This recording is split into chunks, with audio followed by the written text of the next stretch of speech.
Alrighty. How you doing, folks? Ron Raymond here from the Raymond Report, along with Ross Benjamin from Ross Benjamin Sports for Thursday, September 3rd. How you doing, Mr. Ross Benjamin? I'm doing okay, Ron. Had a bad day yesterday, but, those things happen. I mean, a little bit of back and forth lately, 4-0 on Monday and Tuesday, 0-3 yesterday. And then my free pick, I had the Minnesota Twins and White Sox over 9.5. It was 8-1 after 6.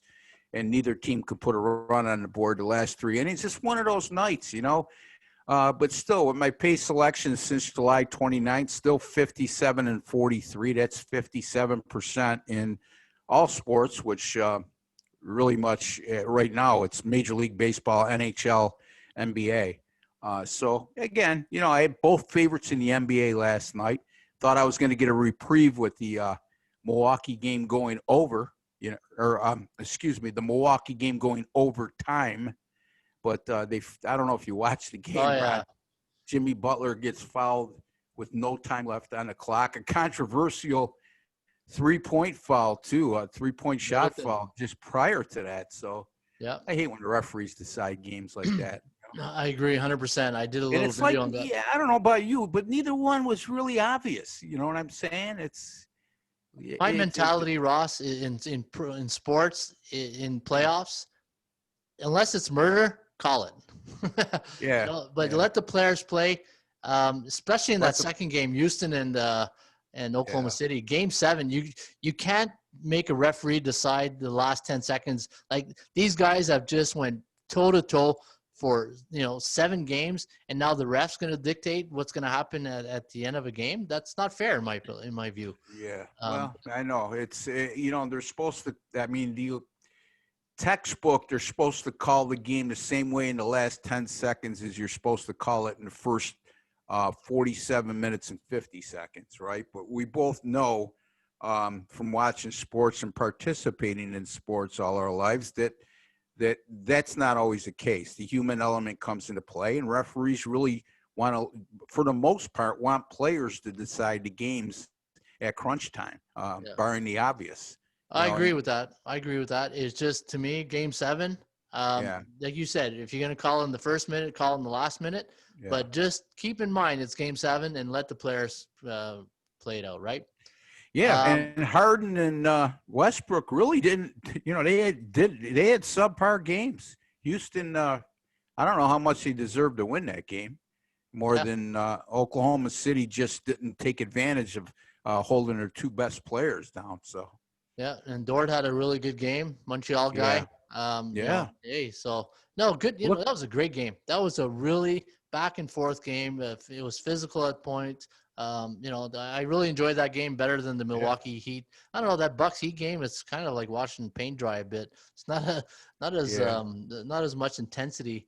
I really like. To me, I really at this point right now, not talking about an entire resume like Coach Pop has in San Antonio, but as far as active coaches go right now, Ron, I really like Eric Spoelstra. I mean, he won championships when he had Shaq and Dwayne Wade and Chris Bosh and guys like that. But now he's winning with, basically Jimmy Butler, the only star on that team. Yeah. And, I know a good coach. And just follow along here if I could just bore you with this for one more second. The sign of a good coach in the NBA to me is after a timeout, when the team has the ball, how they execute. And it just seems like every time I watch the Heat out of a timeout when they have possession, they come up with and they end up with an easy basket. I mean, the play, it's executed correctly. The play design is great. I just thought I want to throw that out. No, a great point. Look at betting, but you made a good point, because look at OKC yesterday after that, that last throw. They had 2 times to go over that, I'm thinking you went over this 2 times. I'm watching Chris Paul, and he's going through the motions almost like you couldn't come up with a better. You couldn't get it in bounds the first time. And you throw it to Adams. Yeah, and they throw it to Adams. Out of all guys, what was he going to do? Throw up a hook shot from 35 feet? Anyway. I agree. But yeah, no, yesterday, baseball, I went 2-1. I had the Dodgers on my free play selection on my email newsletter, which people can subscribe to each and every day at atsstats.com. Had the Blue Jays, lost with the Yankees. Man, when I saw that Chapman was going to be suspended halfway through the afternoon, I was like, oh God, I don't, Yeah, but he was actually he appealed that, Oh, and did he? he was So he was available last okay. night. Yeah, I didn't see yeah. that part. It was a moot point though because they Yeah. were down 4-0 in the first inning. Yeah, it was a bad inning. Ron, I had the Yankees too, and then I'm looking at their lineup last night, and here's a team that I've followed all my life, and you're missing Gleyber Torres, you're missing Stanton, you're missing Judge. I don't care how deep you are; those are your three best hitters. You know what I mean? When it comes, LeMahieu is probably up there as far as average hitter, batting average hitter. I mean, LeMahieu's got to be up there, right? But I mean, those other three guys are hitters in the middle of your lineup. They're not leadoff hitters like LeMahieu, and that's tough to overcome. Hey, full credit Tampa Bay, right? Like absolutely, 100%, Ron. Yeah, freaking one of those wish I had back situations. Yeah, Charlie Morton, nice outing after being off for 3 weeks, and he didn't have a good resume at Yankee Stadium. Prior to that, 6 career starts. He had over a 6 ERA. Sometimes the numbers, I always say numbers don't lie and liars don't figure, but once in a while a liar gets lucky. Yeah, no, absolutely. And then in hockey, Dallas had a great price on that. I thought they would have showed up better, but give credit to Colorado. Colorado did well. So 2-2 overall on the day. And folks, if you're interested in Ross Benjamin's top plays and my premium picks, you can get them at rbwins.com for Ross, atsstats.com for myself, and we will give more information about that at the end of the show. All right, Ross, what we do here each and every day is we look at the SBI to, like we always say, think like a bookmaker to see exactly what has come in the last couple of days. Added a new background here. I don't know if you see it, Ross. Trying to get in with the stadium. Yeah, trying to get in the football mode there. I know we got college football. Lambeau Field, baby. Lambeau, baby. I feel like leaping in this computer right now. There you go, buddy. Yeah. So right on cue, eh? Yeah. Okay. Hey, speaking of football, we have a couple of college football we can go through real quickly here. I know you liked one of the games here tonight. No, I don't really like the game. Look, at the end of the day, Central Arkansas is playing somebody tonight, and Central Arkansas is a FCS team. I stay away from those games. The one game that's between two FBS opponents tonight, South Alabama and Southern Miss. This is a perfect example, Ron, of what I discussed with you earlier this week, that, and probably a couple times prior to that, is just because I know football, everybody's been chomping at the bit. It's the beginning of a season that's lost a little bit of its luster this week because we only have 4 games on the FBS level, FBS teams against FBS teams because of this COVID-19 crisis. But just because it's the opening of a college football season right now, Ron, there's really technically one game on the board, like I said, between FBS teams. Doesn't mean, look, you have to ask yourself, if this particular game tonight, South Alabama at Southern Miss, was being played on a Saturday card when there's 60 or 70 games, would you use it? Right. Same thing applies in the NFL. A Thursday night game, a Monday night game. People feel like, and sometimes us as handicappers, right, Ron? Being in this business, you almost feel compelled to have to use the game. Well, I mean, it's you're looking at one team in South Alabama that's lost 22 of their last 23 on the road, including their last 15. Now, they do return a lot of starters, but that's from a team that went 0-6 on the road last year and 2-10 overall. Southern Miss returns a lot of starters, and they were a bowl team a season ago at 7-6. They've won 9 of their last 10 at home. They only allowed 18.1 points per game in their last 10 home games. Well, South Alabama, during that 0-15 loss streak on the road, scored 17 or less on 11 separate occasions.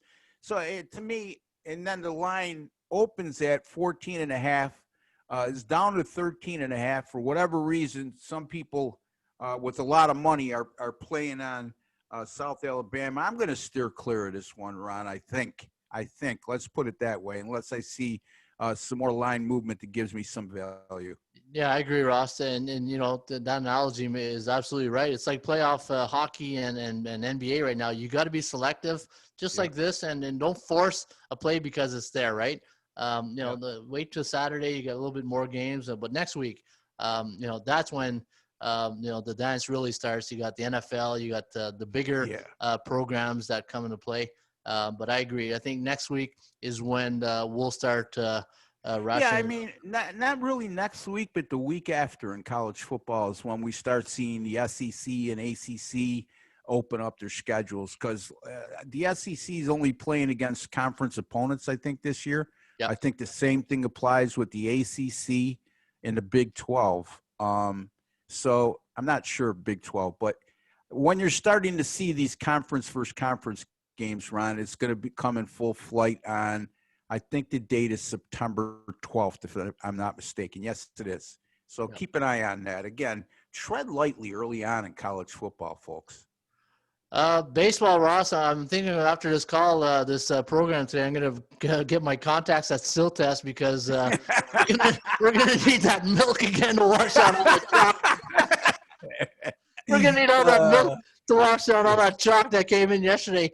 12-2 again for the favorites. 19-8 the last 2 days. Man, Ross, I said it many times on this show. Just when you don't fall asleep on favorites, because we had a couple of days of underdogs, again, there's a reason why this is happening, is because these teams that are favorites are good, and they proved it yesterday. 12-2 for the favorites. And now looking at the 7-day average, Ross, 57.1, 61.7 on the 3-day average. But again, big day for the favorites. Yeah, it's a bad day for yourself, meaning me, possibly you. When the favorites go 12-2, and one of the two losses was the Yankees, and you had them.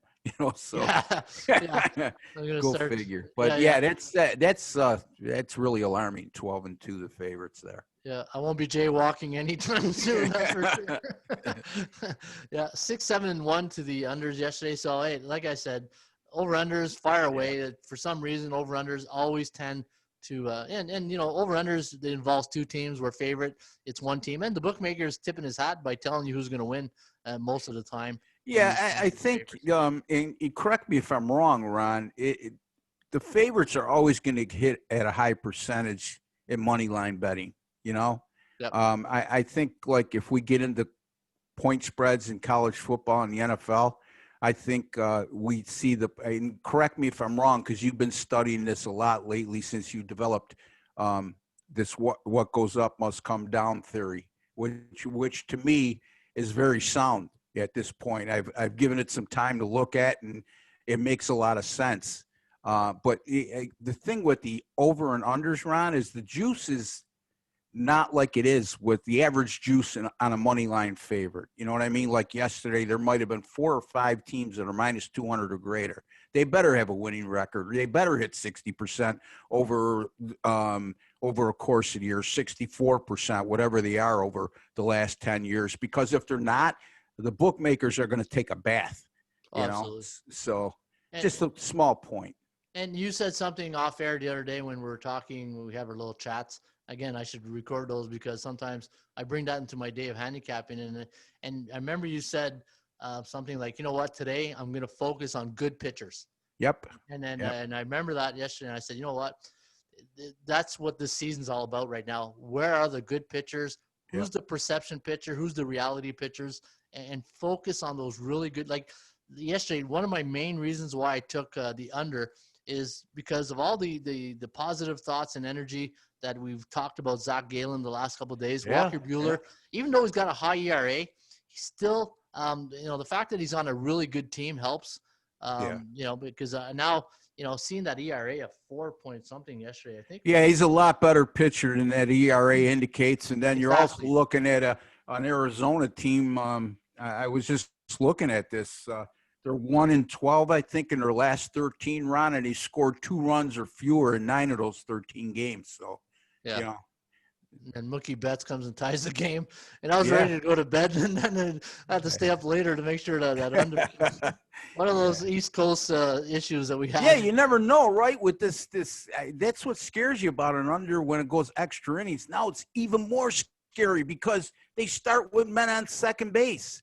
So the percentage of scoring that run with no outs and a man on second is pretty high compared to starting an inning with nobody on in extra innings. And all of a sudden you can have a lot of back and forth. Next thing you know, each team has scored a run 3 innings in a row, and all of a sudden a 1-0 game turns into an over.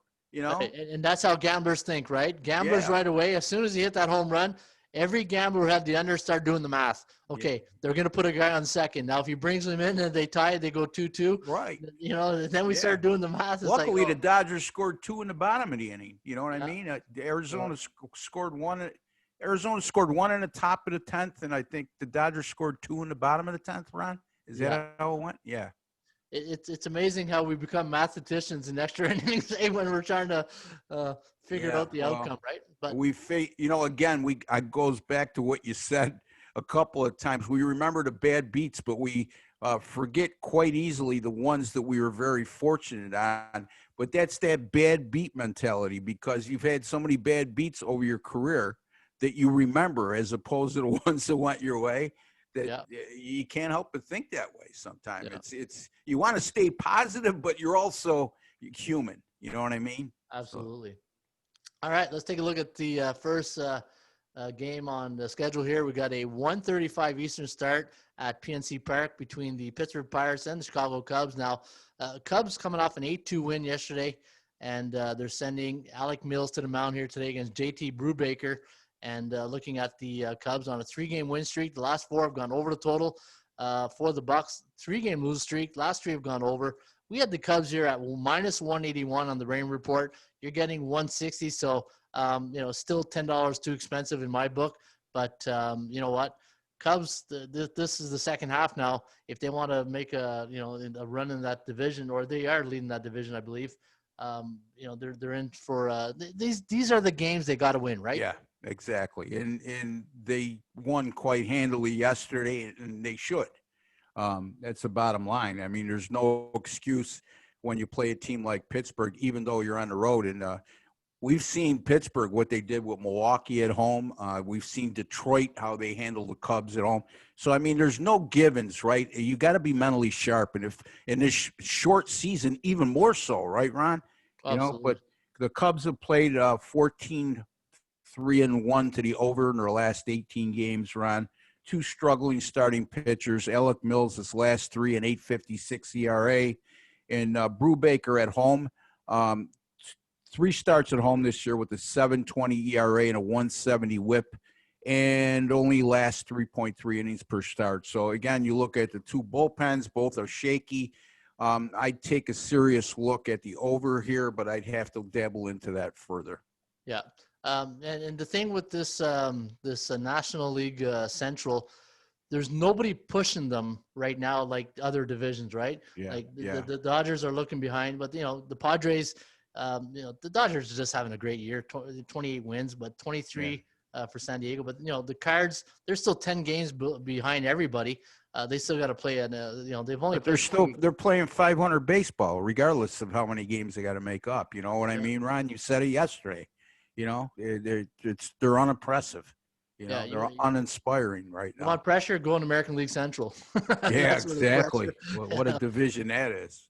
Texas taking on the Houston Astros now. The Stros a 160 favorite, sending Zach Greinke against our guy Lance Lynn here today.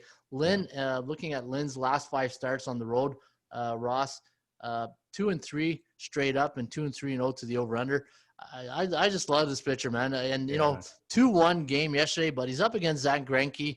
I think his last start was against San Diego, if I recall, or I can't remember. Yeah, he wasn't very sharp in that outing. It wasn't terrible. He still won 7 innings, I think, in that outing. Yeah. But he wasn't as sharp as he's been for most of the year. Yeah, and looking at Zach Greinke in his last 5 home starts, 2-3 also. So, really good pitching matchup. Looking at the total here is at 9. 160 is the price. I had the price here at 152 for the Astros, so nearly fair market value. This is a really interesting matchup. When our forecast, we have Texas. One thing I've noticed is this computer has a love-in with Texas all year. 4.07, 3.58. The over/under is 7.65. But the Rangers 5-2 last 7 in Lynn starts. Yeah, it seems like because Texas is going on these losing streaks, and they seem to be playing teams on winning streaks sometime, and I think that law of averages thing is coming into play with the computer. That's all I can make it at, Ron. You can correct me if I'm wrong on that. But anyway, Greinke and Lynn both with stellar resumes this year, as Ron alluded to. Greinke 7 starts, a 2.68 ERA and an 0.94 WHIP. Lance Lynn, despite coming off a subpar performance in his last outing, 8 starts with a 1.93 ERA and an 0.92 WHIP. One thing I wouldn't do is take a shot with Texas here. I wouldn't lay that big a price on Houston either. If anything, look at the total. I mean, Houston is like 43-9 or 43-10 since last year at home against division opponents, and I believe Texas is somewhere around 13-34 on the road versus division opponents since last year. So I would take a real hard look at the total in this game if I was going to do anything. I agree, Ross. And my strength of schedule record on Houston at home against C-type teams. So that's in the Raymond Report. C-type teams, meaning they're 50% or lower or below 50% in the standings. They are 11-4 at home against those type of teams. And for Texas on the road against the average Joes, the B-type teams, which are 50 to 59.9% in the standings, 2-4, but 5-1 to the over. For the Texas Rangers. Washington taking on the Philadelphia Phillies. What a good pitching matchup this was last night. Max Scherzer got his first loss on the road in 5 starts yesterday, Ross. And now the Phillies, don't look now, they're on a 3-game win streak. They're 17-15. And now the Zach Eflin getting the call here today against Anibal Sanchez, which the Nats are 1-4 in his starts, but 4-1 in last 5 to the over. The computer, though, going with Washington, 6.13 to 5, the over-under 11.13. What's your take on this game? I'm going to be redundant here. I've said it the last couple of days. Washington now with that loss yesterday, they faced the right-hander and Zach Wheeler. They're 4-20 this season when facing a right-handed starting pitcher, which Zach Eflin is. Washington has been shut out their last 2 games, Ron. In Philadelphia, not only 3-0 in the last 3, but 8-1 in the last 9. And the only game they lost in that stretch was the one they fell behind 10-0 on Sunday night against Atlanta, and they came back and almost rallied to win that game, losing it 12-10. So Philly's playing very good ball right now. Washington with absolutely no confidence. And again, the problem with Philly, if you're going to lay big money on big juice on them, which I wouldn't, is when you have a pitcher like Eflin who's probably not going to give you a lot of innings. You have to depend on that bullpen. But having said that, their bullpen's been great the last 2 days. So interesting to see what transpire here. Looks too easy. You know what I mean? Yeah, no, I hear you. And the thing with I love my strength of schedule angle because, again, there's a psychological effect to teams knowing that they should beat them and then they struggle. And in this case right here, Philadelphia, they're able to, when they're playing those C-type teams like Washington is, they're 6-1 at home. And for Washington now, playing the B-type teams that are above 500, 4-5, but 7-2 to the over in those situations. So I'm going to keep an eye out for that today. But I agree with you. Anibal Sanchez.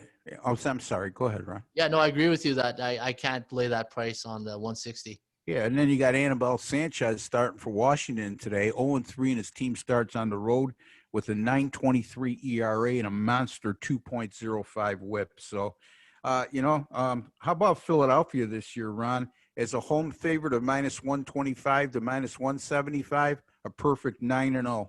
Wow. And won by an average of 3.8 runs per game. So, if you're willing to lay that kind of price, I would recommend this. On occasion, if you feel real strongly about a game that's in that 160 range like Philadelphia is right now, my recommendation is rather than lay 161 to win 100, and I'm using 100 as a base fundamental price, I would risk $100 and take the lesser payout and not risk as much money. If indeed you went that direction, I'm not, to me, I don't do anything. I'm like Ron. I don't do anything over minus 150. Yeah, it's just to me, it's not good, sound money management. And No. you said something that I didn't realize. 2 goose eggs in their last starts. Man, Yeah. I think they must have left some. They should have brought back some hits there from Boston in their last. And Trey Turner, he really he had a great series against the Red Sox, but I think he's struggling. I mean, they went up against in their defense. I mean, they went up against Aaron Nola and Zach Wheeler, 2 pretty good right-handers. Yeah, New York Yankees, the Subway Series, taking on the New York Mets, and now. This is the line I had this morning. I don't know if there's a line out right now. I'm going to take a little refresh here. I looked at my research, and I put the line 140 and the over in 10. And because the last time these two teams met, Happ against Gesselman, that was the line 140. So I figure it's going to be 140, 150 here, Yankees, the over at 10. What do you think? Yeah, I think you're right in the right ballpark. I didn't have a line just before I went on air. With you, Ron. Gesselman, his last 3 starts, a 5.87 ERA and a 170 WHIP, and only 2.6 innings pitched per start. The Mets bullpen erratic at times. J.A. Happ, on a positive note for the Yankees, is pitched very well over his last 3 with a 2.81 ERA and a 106 WHIP. Ron, since 2018, these teams have met 7 times at Citi Field in New York, and which is the Mets' home field, and those games have gone 6-0-1 to the under. I'm going to show you something here on my strength of schedule. You see this, Ross, here? Yes. Okay, so this here is my strength of schedule, just to show you whether a good, been in the industry a long time that my experience kicked in. When the Yankees are on the road against C-type teams, so like the Mets, Tampa Bay at the beginning was a C-type team. Or wait a minute. No, this is a home team, Tampa Bay. That's not right. I had them at 141. I'll have to look into this, why this Tampa Bay is in there. And that's why it's good to do these shows to see exactly. Well, that was the first week of the season, and Tampa Bay didn't get off to a good start, Ron. Okay, so then it is. So it's the computer's looking at what the team's record is at that particular moment in time, not their current record. Okay, that's right. Does that make sense? Yeah, absolutely. Okay, good. I thought it was something wrong with the computer. Yeah. Yeah, and then Philadelphia and then Washington. So whenever they played a team that was labeled a C-type team, the average price on the Yankees is 141.5. They average 7.6 on the total. And they score 3.6 and they give up 3.5. So if that helps anybody here, and the over under 3 to the under, Yeah, so maybe the under is something 6-0-1 at Citi Field the last 3 years to the under. So yeah, it makes sense, Ron. Yeah, there you go. Now the computer forecast 4-4 and the over under at 8. So right there in that ballpark, right? So we'll see if that 10 shows up here today when they do release the odds on that game. San Diego taking on the LA Angels. Now Padres 138, the over under at 9. The forecast going with Slam Diego here, 5.2, 4.47. The over under at 9.67. Looking at today's start, Mike Clevenger making his first start here for the Padres up against Andrew Heaney of the Angels. And the Angels, man, they're really struggling. 3 straight losses, 12-25 on the year, 21-13-3 to the over. Man, what do you make of the Angels? They're the most underachieving team in all of baseball, far and away. The second would be Milwaukee, but the Angels, to me, are first and foremost when it comes to that particular topic, Ron, if you're asking my opinion. Yeah. I think from our conversations, you would, if you don't agree with me 100%, you're pretty much on board. But San Diego, again, impressive. 11-4 win yesterday in the opening game of that series. 12-3 over their last 15 rounds, 6-1 over their last 7. They continue to hit home runs at a torrid pace. They're second in all of Major League Baseball in home runs, only to the Dodgers, who have a couple more than them. So, the Angels, they've lost 14 of their last 19. The only really thing that sticks out to me here is if you're looking at the over, you got one team that's hit a lot of home runs this year in San Diego. You got the Angels that has gone 15-6-1 to the over in their last 22 games. Wow. Yeah. Toronto Blue Jays taking on the Boston Red Sox. Now, the Blue Jays, one of my top plays yesterday, had to sweat it out a bit, especially with those mistakes in the first 2 innings, like Villar making those running. I'm sure Montoya was just like wondering what was going through his mind. He hits a single and he's trying to make it into a double, and it was not even close. But, they got lucky that Hyun-Jin Ryu did not let that get into his mind. And you know what? He pitched 6 strong innings.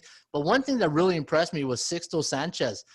He matched him pitch for pitch. Oh, yeah. He really had a great game, and something that I'm going to keep in mind next time I see him start.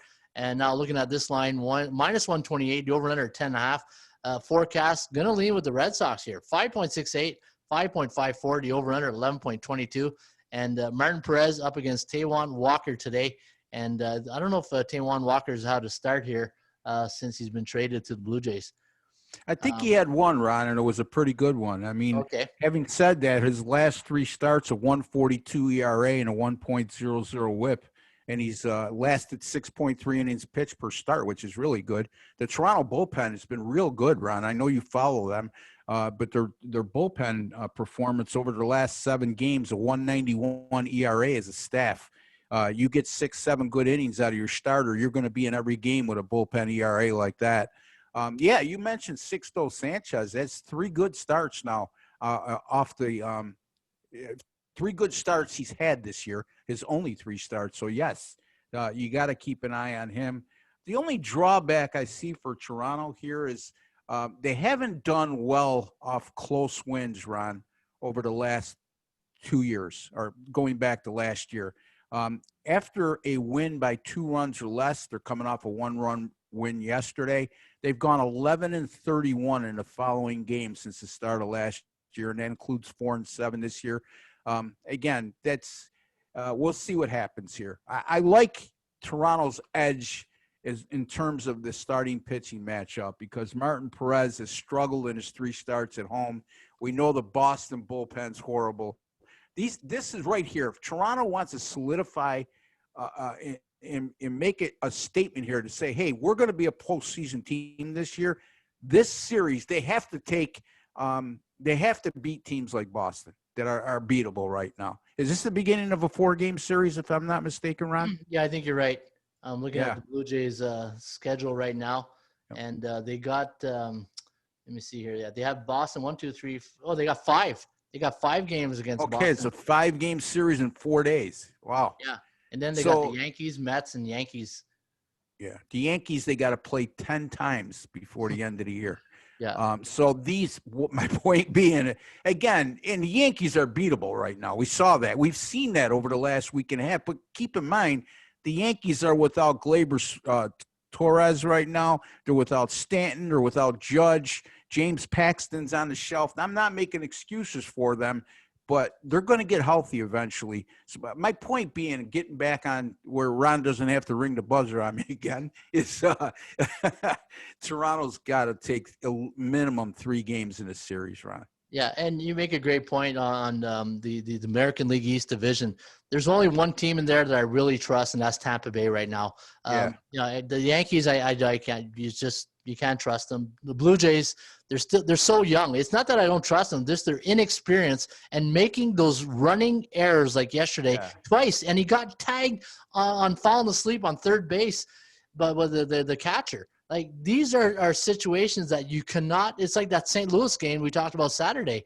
You got to tag up on second and get to third and get home. These are fundamentals of baseball in the big leagues. Like, you're playing on the, the biggest platform of baseball. You can't make those fundamental mistakes. And then you got Baltimore and the Boston Red Sox. But to me, Tampa Bay is by far the class of that division. And that's the only ones I trust in that division right now. Yeah, and you got to think, too, Tampa Bay's just getting Charlie Morton back. They're going to get Blake Snell back. So, they're winning. They've been winning without 2 of their best starters, or their best 2 starters, I should say, in the rotation. Yeah. And, not trying to make an excuse for Toronto. It's been a really tough year without really having a home field back in. Yeah, but you know what, Ron? Again, like I said yesterday when we discussed the Blue Jays, you almost got to come to expect that. They remind me of they're a very talented young team. They also have very good bloodlines. If you look at Biggio and a couple of you're talking Bichette and Guerrero. These guys all had fathers that played in the major league, so they got a little bit of air of cockiness to them. Yeah, and they're going to learn real quick. You're playing at the major league level. I don't care if you're playing the Miami Marlins or you're playing the LA Dodgers. If somebody's on a Major League Baseball roster, you got to respect them. I think they're a victim of their own brashness at times, if that makes sense. Yeah. Chicago White Sox taking on the Kansas City Royal.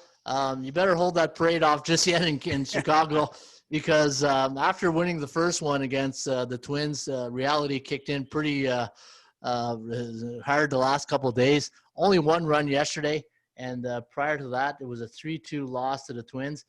Give credit to Minnesota. They came into that series on a 5 or 6 game losing streak. Lost the first, and then they hunkered down and got the last 2 wins they got the series 2-1. Big win for the Twins, but Jekyll and Hyde Twins, right? They're good at home, they hide on the road. And Chicago White Sox going into this one against Kansas City. Kansas City is one of those teams. I don't know about you, but I feel like you just don't know what you're going to get some nights. They can really beat you up and then to poop the bed the next day, like yesterday, 5-0. They only scored 1 run in their last 2 games against. It's against Cleveland's pitching staff. Yeah, I get that. They can make a lot of teams look bad, even though the Kansas City's not a good hitting team, but they can make a lot of teams look bad, right? Ron, absolutely. Cleveland's pitching staff. Yeah. So hey, one thing to keep in mind, my buddy. Yeah. Danny Duffy's a left-handed pitcher, right? Chicago White Sox 11-0 against left-handed starters this year. Wow, 11-0. And look at the price; it's reasonable. Dylan Cease has pitched good in his last 3 starts. Yeah, no, you're right. I'm looking at that right now. 6-0 on the road versus lefties. Yeah, and 11-0 overall versus lefties this year. Yeah, 4 points. Sorry. Yeah, 4.6, 3.97. The over/under at 8.57. So hey, that's I didn't see that stat until you mentioned it. 6-0. So I think this is let me see here, 133. That's a pretty good price here for the White Sox. Very reasonable with everything considered, correct? Yeah. And then you're catching them on a 2-game losing streak where the general public might have soured on them a little bit. Yeah, and not everybody knows how they're dominant against left-handed pitcher. I mean, guys like us would know. Absolutely, great point. And you made that. Then this is where the Raymond Report. I say it all the time: shop for value, play the percentages. Now, let me ask you this: had Chicago come in this game, winning the last 2 games, is this price 133? I think it's more like 155 or so in that area, between 150 and 160. Exactly. So you're catching. And Ron's made this point time and time again about these cycles. So having said that, Ron, which is a good point on your part, you're catching value. I know this sounds like an oxymoron, but you're catching more value on the White Sox because they lost the last 2 than even if they split or won the last 2. So, yeah, very good point, Ron. Here's a stat that I just saw that surprised me a bit in the strength of schedule. Chicago against C-type teams, they're 4-0, but that's not the fact that they're 4-0. It's the fact that they've only played 4 C-type teams on the road this season. So Chicago's schedule, that to me tells me it's been a tough one on the road. Look at the road schedule. I mean, even though they lost the last 2, they're 11-6 on the road, even with that strength of schedule. Yeah. So hey, I think we just tipped our hat here on one of our premium picks. That's okay. You know what I mean? If we win, they win, and everybody's happy. So. Absolutely. And then, folks, if you agree with that, and let's do a little test to see if people are listening. If you agree and you like the White Sox, give us a like today. So this way we know that people are listening to this segment when we see all those like buttons on that one little segment for today.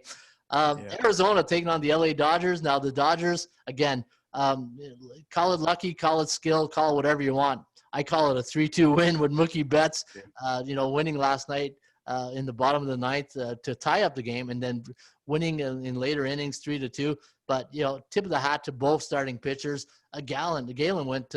Is it Galen or Gallon? Galen. Zach Galen. Yeah, man, I'm telling you, that kid's going to be a star, Ron. I've been saying it since the beginning of the year. And again, go ahead. I didn't mean to cut you off. Yeah, it's okay. Did he go 8 innings last night? 8 or 9? 7 or 8, if I'm not mistaken. I could look it up, but I don't have it in front of me. Yeah, no problem. He goes deep into games. You know what I mean? He knows how to pitch. The only bad thing about Galen is you need to pack a lunch when you go to watch him pitch, because especially when guys get on base, Ron, he just takes his time, and nobody's going to hurry him along. Makes several throws to first base, but the kid is good. And you got to give look. You made a good point. Good teams find ways to win, and the Dodgers only won 3-2 last night in extra innings. But you know what? They faced a really good right-handed pitcher, and hats off to Walker Buehler. Just because Arizona's not hitting doesn't mean it was automatic that he was going to throw a good game. So, the Dodgers are tough, Ron. I mean, they lead the league in all Major League Baseball in home runs. They arguably the best bullpen in all of baseball, in an excellent starting rotation. So Zach Galen yesterday, 7 innings pitched, 1 hit, 2 walks, 7 strikeouts, ERA of 1.8. Phenomenal start, and it's just against a team that hits as well as the Dodgers do. Yeah, the best team in baseball. Best team in baseball. You had them 1-0 in the bottom of the ninth, and unfortunately, the old Bill Parcells says your record is what your record said. Yeah, just imagine if Galen had a team that was hitting behind him. If this kid ever gets, in the next couple of years, if Arizona could develop some type of team that at least is average offensively, this kid's a potential 20-game winner down the road. So here's the surprising part for Walker Buehler. He only went 5 innings. The prior start went 6, and I don't get that against. I don't know if it was. I don't know. It was at home against Colorado. 4.2 against the Angels. 5.2. 5. So really surprised. And this is one thing I'm noticing with starting pitchers now this year. You're lucky if you get your starter. Look at Hyun-Jin Ryu. That was the first time I think he went 6 innings yesterday. And no Blue Jay pitcher has ever gone 7 innings this season. And it's just, I don't think you're seeing those dominant pitchers go 7-8 innings anymore. And this is why I think when you do your handicapping, and this is a great point, I don't put as much emphasis on starting pitchers that I used to, because I knew that back then, like I'm talking maybe 5-7 years ago, those starting pitchers would give you the Roger Clemens, the Pedros, the Randy Johnsons. They would give you, maybe that's 10 years ago, whatever. But those stud pitchers would go 7-8 innings minimum always. And now, go ahead, Ron. I'm sorry. But now it's just it's getting them at 5 innings, 4 innings. It's like, wow. Yeah, I agree, Ron. I think I mentioned a couple weeks ago, they came out with a stat that starting pitchers are only averaging 4.9 innings pitched per start. Oh, wow. I can't imagine that's changed. Again, you make a good point, but let's stop and think about this again. 2 things I want to make a point on here is, number one, we're in the COVID-19 era, okay, which means Major League Baseball is trying to cram a 60-game schedule into 65 days. Then teams get cancellations because of COVID-19. Now we're going to 7-inning doubleheaders. So all of a sudden, if a guy goes 5 out of the 7 innings, that looks like a 5 innings pitch, but he's pitched better than 3/4 of the game. Secondly, if you look at a guy like Lance Lynn, for example, he went 7 innings in his last start, even though he gave up 4 earned runs and he wasn't sharp. The reason being there, in my estimation, is Texas bullpen is very subpar. So the manager's got to ask himself, am I better off, even though he's not sharp, letting him go to 110, 115 pitches like he did the last start, or do I turn it over to my bullpen, which I have absolutely no faith in? Now, the other hand side of the coin is the Dodgers, right? Buehler gets off to a tough start where he gives up 2 runs and 4 in the 3rd innings, and he's walked 3. He's going to have a shorter hook. You know why? Because the Dodgers bullpen's been lights out.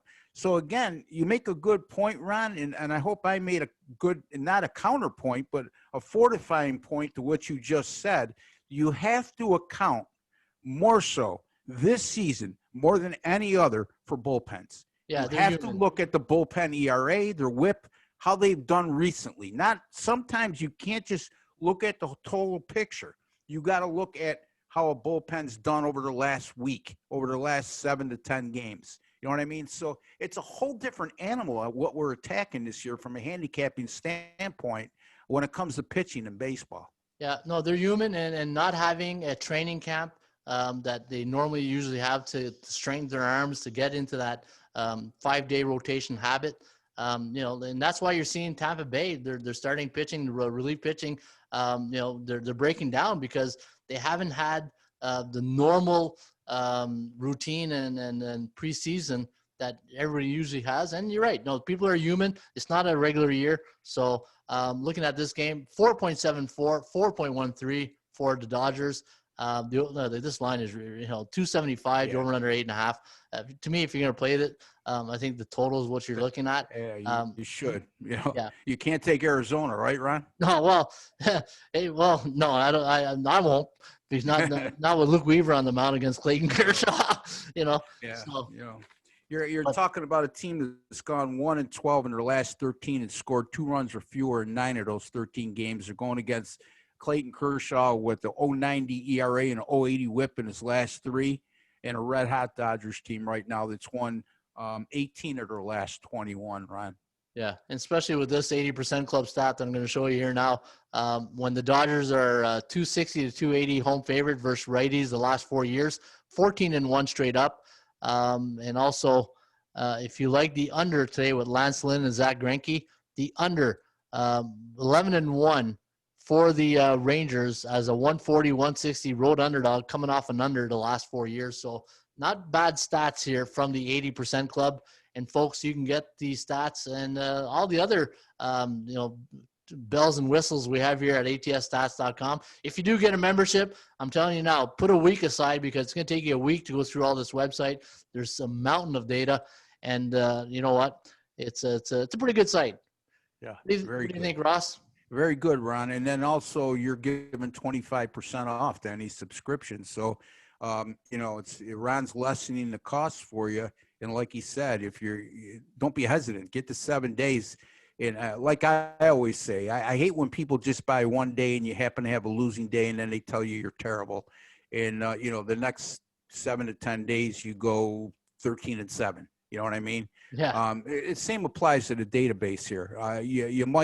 The learning curve might take you a few days. So you have to allow your time to have some patience. And if you really get stuck, you email Ron, and he's great. I mean, not only that, he's got the tutorials up at his site beside. Yeah. You're not going to find that everywhere. It's one thing purchasing a database or access to a database. It's another thing when you get stuck and there's nobody to talk to. I mean, not only the tutorials, but you could email them as well. Yeah, just on the bottom right-hand corner, you'll see a contact us. Just click on it. You'll get a pop-up menu, and I normally reply within the hour if it's a business hour. If you're replying at 3 a.m, guarantee. Like our buddy Greg Dempson. I haven't heard from him in a wee hours. Well, he's in India or somewhere. Yeah. In Asia now, isn't he? Yeah. Yeah. He's. I miss that guy though. He's in love. For the, I don't know, 10th time in the last 4 years or something like that. But anyway. Yeah. Nick Danger, the karaoke king. So, that's awesome. So, Ross, if anybody want to get in touch with you or get a hold of your picks, where do they do that? You can go to rbwins.com or rossbenjaminsports.com, 2 different URLs, whatever you prefer. It takes you to the same landing page. Folks, a lot of value with my subscription plans. I said I had a bad day yesterday, and you could be rest assured when you purchase a 7-day or 30-day plan from me at the end of your subscription, when it expires, if you're not making a profit, I will extend it until you do. Now, for those of you who like to dabble in once in a while and just buy daily packages, I can't give you that guarantee. But, if you want to give yourself the best possibility of winning, you go to my website Monday through Sunday. There's daily packages up there every day Ron, NFL is sneaking up upon us. $750 for the year. I need you to put that up for me, by the way, at your website. And again, I'll back that subscription. If I'm not making you a profit at the end of the NFL season, I'll either give you next NFL year for free, or I will extend it into another annual package on a particular sport. So you can't get better guarantees than that, Ron. That's how much confidence I have in my own ability. That's awesome. No, that's a really good deal. And folks, if you're interested in membership at atsstats.com, we have two plans. You can get a plan without the picks and just get the stats and all the bells and tools here at inside the database here at atsstats.com. Or if you want my premium picks, which I release about 2 baseball selections a day, I also give a free pick. You can subscribe. I got a 7-day package and a 1-month package, and it's all right there on the top of the website where it says sign up. And you can sign up for today's picks. I'll have 2 picks today along with a free selection, which you can get. Also, each and every day I send out a newsletter at about between 2 and 4. We gave out a nice free pick yesterday in the under in the LA Dodgers-Arizona game. And there's stats, trends, and articles, and a lot of great information in those newsletters. So atsstats.com, wait for the pop-up menu at the bottom, put in your email address, and you will be a subscriber, and hopefully you'll be a lifer. The atsstats.com email newsletter. All right, Ross, good show, buddy. And let's can't wait to NFL. We start getting those.